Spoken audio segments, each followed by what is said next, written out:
everybody, it's Suzanne at Havenly Acres.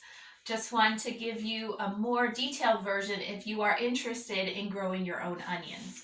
So I'm sure you have a lot more questions than what was in the other video. So where do I get my onions? I get mine from Dixondale Farms. They are online and you just go to the website dixondalefarms.com, and they will give you all the varieties. They sell them in bundles. So I'm going to kind of show you. So when you get them, they'll be in bundles like this.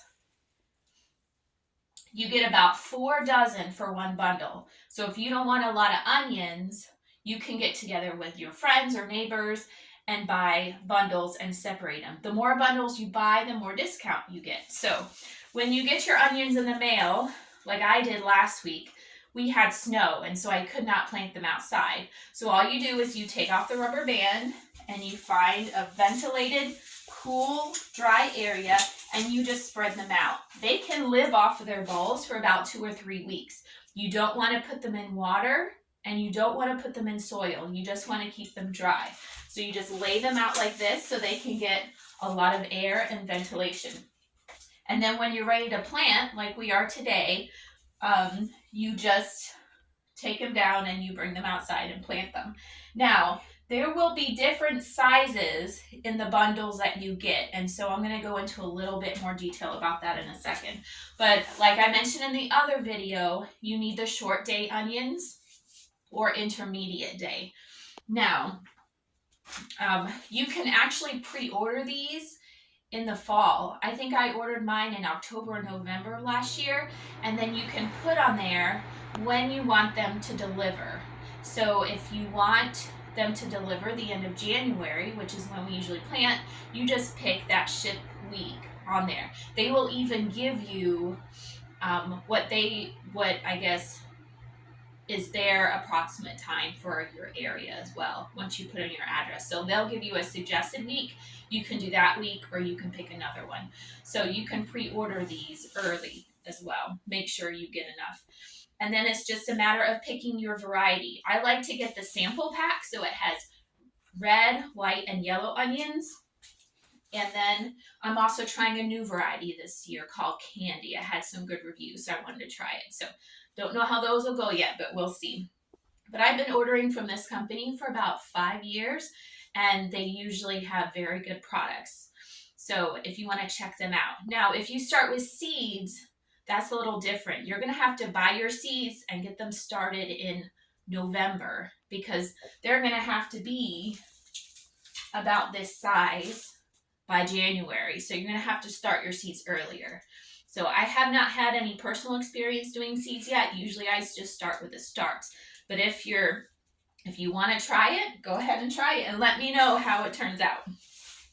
So next we're going to talk about kind of when to know how to harvest. So I said your harvest is going to be around June when it starts to get hot. What's going to happen is your stalks, which is your main stalk right here, it will kind of bend over. And that's how you're going to know that your onions are ready to harvest. Now, right before you harvest and they're starting to bend, you're going to stop watering.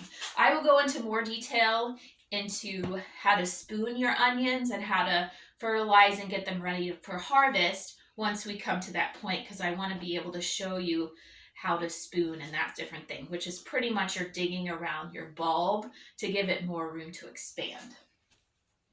So I'm going to bring you in closer because I'm going to show you how I separate my onions. Okay, so as you can see here, I have mine separated. So I had these little tiny ones here, very tiny. Then I have some medium ones, and then I have these bigger bulbs. So you can see this is like one bundle right here. And so you have these big ones, then you have some smaller ones, and they're just kind of all spread out. I go through and I separate them into small, medium, and large. And the big ones are the ones that I want to get my big bulbs from. And those are the ones that we're going to have to spoon and fertilize a little bit more. These ones will be my little pearl onions. And then these ones, these little tiny ones, they don't have much greens or plants at all, like little bulb on the bottom. This is what I use for just cutting the tops off for my green onions for cooking. So you can do it whatever way you want, but this is how I do mine, and I usually have very good success with them. So that's just a little bit. You can see how I have them all spread out on the trays because I haven't been able to plant them. And then each bundle comes with a label so you know what's in your pack. And then they just ship them in the box. So that's a little bit of what you do. Now my little ones are the ones that I planted in my bed outside. These will go in the ground, and these will just go, you can put them in a bucket or just something close to the kitchen where you can have easy access to them. So now we're going to talk a little bit more about fertilizing. So you're going to fertilize your onions once you put them in the ground about 2 or 3 weeks. You're going to give them a little bit of nitrogen, but more phosphorus, so more bone meal. Usually I just add bone meal because my compost and my other amendments already have some nitrogen. So usually I don't really add any nitrogen, just the phosphorus. The website also has some amendments that you can add into your onions as well. On Dixondale Farms, they'll have some compost there too, and some fertilizer that you can add to your onions.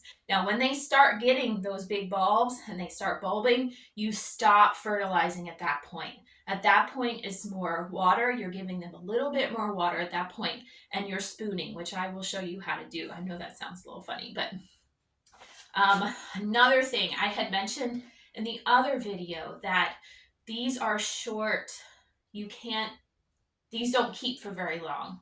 So they don't have a very long shelf life. So there's 3 different ways you can preserve your onions. One is to freeze them. You just peel them, chop them up, throw them in a bag, and keep them in the freezer, and then you'll have onions year round. Another way is freeze drying. If you have access or a friend has a freeze dryer, you can borrow their freeze dryer, and that will keep them shelf stable in a bag or in a jar.